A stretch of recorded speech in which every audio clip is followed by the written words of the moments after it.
Youth विधानसभा अध्यक्ष इरफान भाई, शरीफ भाई, अशरफ जैदी, नगर अध्यक्ष भाई, अली भाई, आताब भाई, हम शरीफ भाई, हम आपके बीच जिनका नाम हमने नहीं लिया उन्हीं को बुलवा दे रहे हैं। हमारे साथ इस विधानसभा के उपाध्यक्ष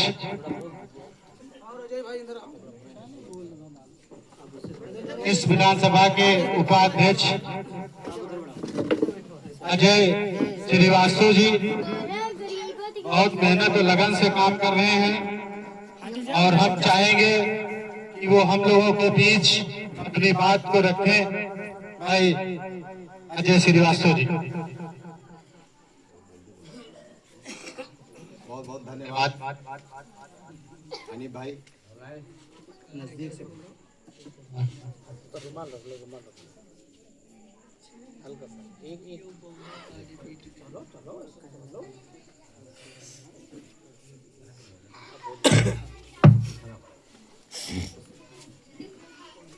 हेलो, मेरा नाम अजय श्रीवास्तव है। बंद नहीं करीब से बोलिए। हेलो, मेरा नाम अजय श्रीवास्तव है। मैं एमआईएम पार्टी का 142 विधानसभा उपाध्यक्ष। आज हम आपके बीच आए हैं हमारे राष्ट्रीय अध्यक्ष माननीय ओवैसी जी के विचारों को लेकर और गिरौना ग्राम सभा में जो ये सभा हो रही है उसके लिए मैं तहे दिल से अपने छोटे भाई देसाद जी को धन्यवाद देता हूँ जिन्होंने इस सभा का आयोजन किया और गिरौना ग्राम सभा के बड़े बुजुर्ग छोटे भाई जो है हमारे विचारों को सुनने आए हैं उसके लिए मैं उनका हार्दिक अभिनंदन और वंदन करता हूँ। आज आप देख रहे हैं कि देश के अंदर एक ऐसी सत्ता आई हुई है, ठीक है, जो सबके अधिकारों में डाका डालने का काम कर रही है। 2014 में आई, उसने नारा दिया कि हम 2 करोड़ रोजगारों को रोजगार देंगे। उसने कभी 2 करोड़ रोजगार किसी बंदे को रोजगार दिया? नहीं दिया। उसके बाद उसने कहा हम महंगाई को कम करेंगे। आज महंगाई चरम सीमा पर बढ़ती जा रही है। दूसरी बात, ना बेरोजगारी कम हुई, ना महंगाई कम हुई और भ्रष्टाचार बढ़ता जा रहा है। और एक ऐसी सांप्रदायिक ताकत जो सामंतवाद और मनुवाद को लेकर वो हमारे हक अधिकारों में डाका डालने का काम कर रही है। आपने देखा होगा जो संवैधानिक अधिकार आपको और हमको बाबा साहब भीमराव अम्बेडकर के द्वारा मिला है, वोट देने का अधिकार, उस पर भी डाका डालने का काम ESR के माध्यम से इसने किया। जब संविधान हमको अधिकार देता है, ठीक है, तो उस अधिकार को छीनने वाली ये सत्ता सामंतवाद को बढ़ावा देने वाली हमारे आने वाली पीढ़ियों को गुलामी की ओर ले जा रही है। और ये बात मैं नहीं कहती, सुप्रीम कोर्ट के जज चीफ जस्टिस रंजन गोगोई जो चीफ जस्टिस हैं भारत की सर्वोच्च न्याय अदालत के, उन्होंने ये बात 2019 में कही थी कि आज एक देश में ऐसी सरकार है जो देश की समस्त एजेंसियों को और देश के संविधान को खत्म करने में लगी हुई है। आप देख लीजिए, जब से ये सरकार बनी है इसने हिंदू मुसलमान करके देश की एकता अखंडता को तोड़ने का काम किया है और सिर्फ इसका एक ही उद्देश्य है सत्ता। ये प्रकार सत्ता आए और जो लोग ये अपने अधिकार की बात करें उनका दमन कर दिया जाए। आज आप देख लीजिए, हमारे देश के प्रधानमंत्री नारा देते हैं कि सौगंध मुझे इस मिट्टी की, मैं देश नहीं बिकने दूंगा। क्या किया उन्होंने? 109 ऐतिहासिक बिल्डिंगें बेचने का काम उन्होंने किया। उसके बाद रेलवे बेच दिया, BSNL बेच दिया, कहा चप्पल पहनने वाला हवाई जहाज में बैठेगा, हवाई जहाज ही बेच दिया, एयरपोर्ट ही बेच दिया, PAC बेच दिए। देश को बेचने का काम इन्होंने किया। दूसरी बात, हिंदू मुसलमान का फसाद इन्होंने इतना बढ़ाया कि रंगों में भी हिंदू मुसलमान कर दिया। अगर हरा रंग पहने हैं, हरा गमछा डाले हैं तो मुसलमान, और अगर केसरिया डाले हैं तो हिंदू। आप बताइए केसरिया का मतलब क्या होता है? त्याग, समर्पण और बलिदान जो करता है वो केसरिया रंग इसका प्रतीक है। सफेद रंग शांति का प्रतीक है। हरा रंग जो होता है प्रगति और समृद्धि का प्रतीक है, जो हमारे तिरंगे में है, जिसकी आन बान शान के लिए हम और शायद आप सब लोग अपने प्राणों को निछावर कर देंगे। करेंगे कि नहीं करेंगे बताइए आप। तो हिंदू मुसलमान करके ये सत्ता दिलाने का काम करती है और हमारे और आपके सबके बच्चों हक अधिकारों को छीनने का काम कर रही है। आने वाली पीढ़ियां गुलामी की ओर जा रही हैं और मैं आपसे सिर्फ ये संदेश देने आया हूँ कि ओवैसी साहब संविधान की बात करते हैं, लीडरशिप की बात करते हैं, और मैं सिर्फ आपसे निवेदन करने आया हूँ मुस्लिम भाइयों से कि आपने कांग्रेस को भी देखा, सपा को भी देखा, बसपा को भी देखा, लेकिन आपने अपनी लीडरशिप तैयार नहीं की। अगर आप अपनी लीडरशिप नहीं तैयार करेंगे तो आपके साथ अन्याय अत्याचार ऐसे ही होता रहेगा। कानून खत्म कर दिया गया है, बुलडोजर आ जाता है। कोर्ट कहता है आप किसी के मकान को नहीं गिरा सकते, कोर्ट आउटपुट नहीं, क्योंकि मनुवाद और सामंतवाद को लेके आए हैं और ये संविधान खत्म कर देना चाहते हैं। हम आपसे अपील करेंगे, हिंदू और मुसलमान अगर नहीं जागे और इस नफरत के दौर में इसी तरीके से रहे तो इनका उद्देश्य पूर्ण होता रहेगा और हमारे आपके बच्चे गुलाम हो जाएंगे। आने वाली पीढ़ियां अपने पेट की आग को बुझाने के लिए इनकी गुलामी करेंगी, और गुलामी इस तरीके की नहीं होगी। बंधुआ मजदूरी के बारे में आपने सुना होगा, सुना है कि नहीं सुना है? भाई यहाँ पर बहुत से बड़े बुजुर्ग हैं हमारे, जमींदारी के बारे में सुना होगा, जमींदारी उन्मूलन के बारे में सुना होगा। उसमें क्या होता था? खेती आपकी, मेहनत आप कर रहे हैं और 1/3 भाग से ज्यादा वो वसूल के ले जाते थे, हक नहीं मिलता था आपको। जमींदारी उन्मूलन को खत्म किया गया। किसलिए खत्म किया गया? भाई किसान को किसान की जमीन का अधिकार दिया जाए। आज एक ऐसी सरकार आई है जो सबके हक अधिकारों पे डाका डालने का काम कर रही है। अभी आप देख लीजिए हमारे देश के प्रधानमंत्री जी के पास परीक्षा पे चर्चा करने के लिए बड़ा समय, घंटे 2 घंटे मीडिया लगा के आराम से परीक्षा पे चर्चा कर रहे हैं और पेपर लीक की घटनाएं हो रही है। ताजा ताजा घटनाएं आपने देखा, दिल्ली के अंदर कितना उपद्रव पुलिस फोर्स ने किया, हमारे आपके बच्चों को लाठियों से मारा, बेटियों के कपड़े फाड़े।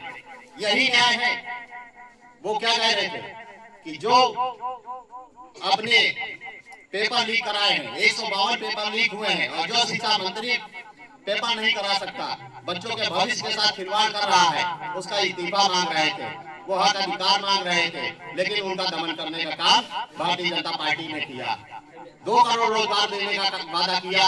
जब बेरोजगार युवाओं ने विधानसभा का घेराव किया तो उनके ऊपर भी इसी तरीके से लाठियां बरसाई गई।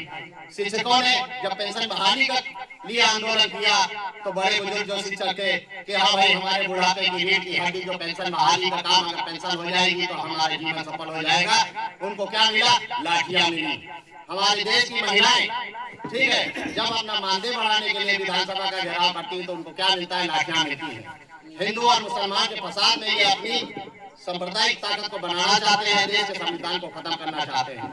हम आपसे सिर्फ इतनी ही अपील करेंगे, क्योंकि ज्यादा नहीं बोलेंगे तो बहुत समय चाहिए और बहुत सारे हमारे भी वक्ता हैं, ठीक है। तो इतना ही निवेदन है कि ओवैसी साहब के हाथों को मजबूत कीजिए और MIM पार्टी से जुड़िए, अपनी लीडरशिप को तैयार कीजिए। अगर आप लीडरशिप नहीं तैयार करेंगे, अपना लीडर नहीं बनाएंगे, तो इसी तरीके से अन्याय अत्याचार होता रहेगा। और देश की एकता अखंडता को कायम करने के लिए हिंदू मुसलमान का जो जहर फैला हुआ है, इस जहर को हमको और आपको पीना पड़ेगा। इसी के साथ मैं अपनी वाणी को समाप्त करता हूँ। धन्यवाद। बहुत बहुत शुक्रिया। अब हमारे बीच भाई अलीशान जैवी साहब मौजूद हैं, जो यूथ जिला के उपाध्यक्ष हैं। हम उनको आवाज देना चाहते हैं तो अपनी बात को रख बीच में।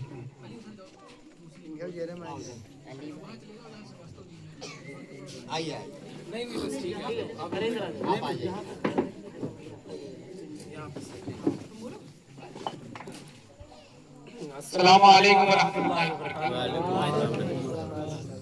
जैसा कि आप आपको कोई बताने की जरूरत नहीं है कि एआईएमआईएम पार्टी का क्या काम है, क्या नहीं, क्या विचारधारा है इसकी, क्या नहीं।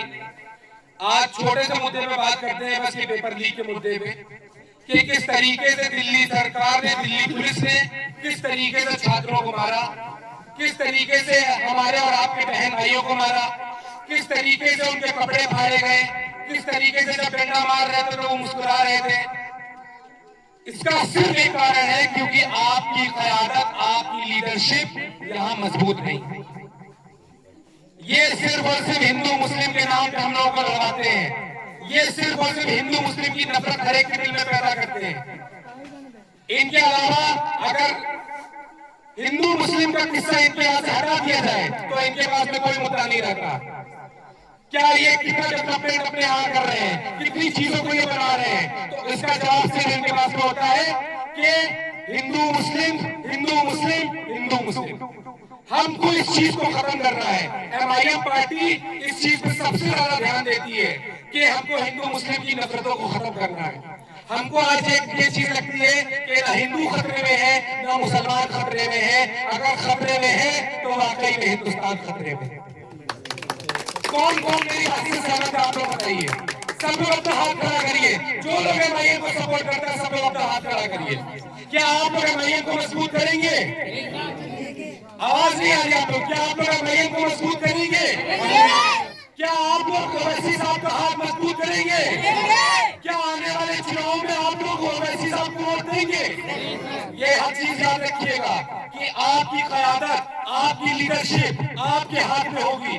आपको ये कॉन्स्टिट्यूशन राइट देता है कि आप उनको वोट करिए। आपका कॉन्स्टिट्यूशन आपको ये राइट देता है कि आप किसी चीज के लिए बोलिए। आपका कॉन्स्टिट्यूशन आपको ये राइट देता है कि आप किसी चीज को एक्सप्रेस करिए, किसी चीज को दिखाइए। अगर जो चीज आपके खिलाफ में है उसके खिलाफ खड़े होइए। और अगर वो चीज कोई अगर बोलती है, कोई गवर्नमेंट उस चीज के खिलाफ बोलती है कि तुम गलत कर रहे हो, कि तुम एंटी नेशनल काम कर रहे हो, तो वो काम उन चीज का गलत है, उसके खिलाफ हम लोग खड़े हैं। और आप लोगों से मेरी ये गुजारिश है कि ओवैसी साहब को आप लोग मजबूत करिए, क्योंकि जब तक आप लोगों की क़यादत मजबूत नहीं होगी तब तक आप लोग ये समझ लें कि आपका कोई भी काम हो जाए। भाई मुसलमानों को मॉबिंग के नाम पे मारा जाता है, मुसलमानों को लफ्ज़ात के नाम पे मारा जाता है, मुसलमानों को मस्जिदों के नाम पे मारा जाता है, हिंदू मुस्लिम करवाया जाता है। तो वो चीज जब खत्म होगी जब आपकी अपनी क़यादत मजबूत होगी, जब आपकी राजनीति में हिस्सेदारी होगी, जब आपकी सुनवाई होगी, तब जाकर के इन चीजों का हल निकलेगा। बस आखिरी एक शेर के साथ मैं सब सारी चीजें खत्म कर रहा हूँ कि ना हिंदू बुरा है, ना मुसलमान बुरा है, ना गीता बुरी है, ना कुरान बुरा है। जो हम सबको लड़ाए वो एक इंसान बुरा है। इसी के साथ मैं अपनी भाषा को भाई अलीशान जैदी साहब।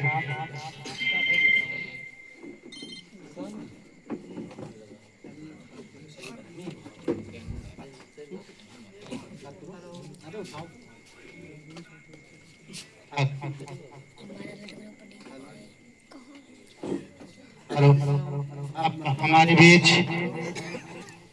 जिले के सचिव भाई शरीफ भाई हैं। हम उनसे चाहेंगे कि शरीफ भाई कुछ हम सबके बीच में बात रखें।